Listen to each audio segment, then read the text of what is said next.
Matt Bernier or Mike Beer taking a look back at the Grade 1 Met Mile, which has just been completed. All of our recaps and our previews are brought to you by our friends at the New York Thoroughbred Breeding and Development Farm. Safe to say the performance of the day thus far from More Spirit, Bob Baffert, Mike Smith. Weird, they just keep winning. I don't know, the performances keep getting better throughout the day too. We sort of alluded to it before the last race. Big days are for big stables, Matt. I mean, the big stables, they have shown up in force today. Baffert 4 for 4. You know, it was a really interesting race, and I know maybe it doesn't look like anyone did any sort of running from behind other than the top two.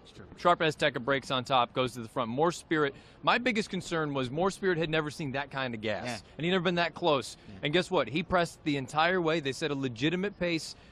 And he pretty much, I don't want to say he buried Sharp Azteca, but he did. And guess what? Sharp Azteca was 3 or 4 lengths clear of Tommy Macho, who ran just fine to run third. I think Sharp Azteca probably ran as well as he can run in a race like this, and he was no match for More Spirit. And you're right in that, you know, it was nice to see Sharp Azteca go out there. As soon as More Spirit kept up with him up the backstretch, you sort of felt like Sharp Azteca was in trouble, and guess what? He was in trouble in the stretch. Well, and you also have to factor in, More Spirit had the recency. I mean, we haven't seen Sharp Azteca since that run over in Dubai where he ran so well, and he ran equally as well here today. The problem is, it seems like More Spirit, boy, the rich get richer, not just because of today with the way Baffert and Smith are rolling, but Baffert now, Baffert has Arrowgate, he has More Spirit, he has Cupid. If Opportunity ever comes back, he has him. I'm forgetting Collected, who is another good one. I mean, he can't run them all against each other, and I'm sure they're all trying to stay away from Arrowgate as much as possible. But guess what? This race is going to come back giant on the fig scale. Coming into this, he had earned 107 and 106 buyers, and he had giant time form U.S. ratings. He's improving in a big, big way. He's really improved from 3 to 4. I mean, he was a good 3-year-old, but I don't think he was one of the top 3-year-olds. They didn't run him after the Kentucky Derby, and he's come back this year. This is his fourth or fifth start of the year, and he has just gone from strength to strength. This was the best one yet.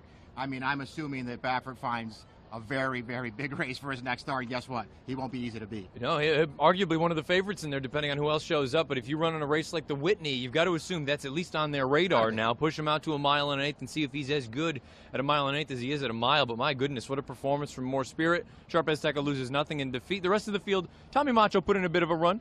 He did put in a bit of a run. Listen, it looked like that kind of race on paper, right? You had 2 horses, the horses that ran 1, 2. They were sort of up here, and then somebody was going to have to improve to beat them. Nobody improved enough to even get near them. Smith and Baffert are just absolutely on fire right now. We'll find out. Mike Smith's got another mount coming up here shortly in the Manhattan. He'll be on Sadler's Joy. We'll talk about that horse and many more momentarily, but More Spirit, Baffert and Smith, they win again.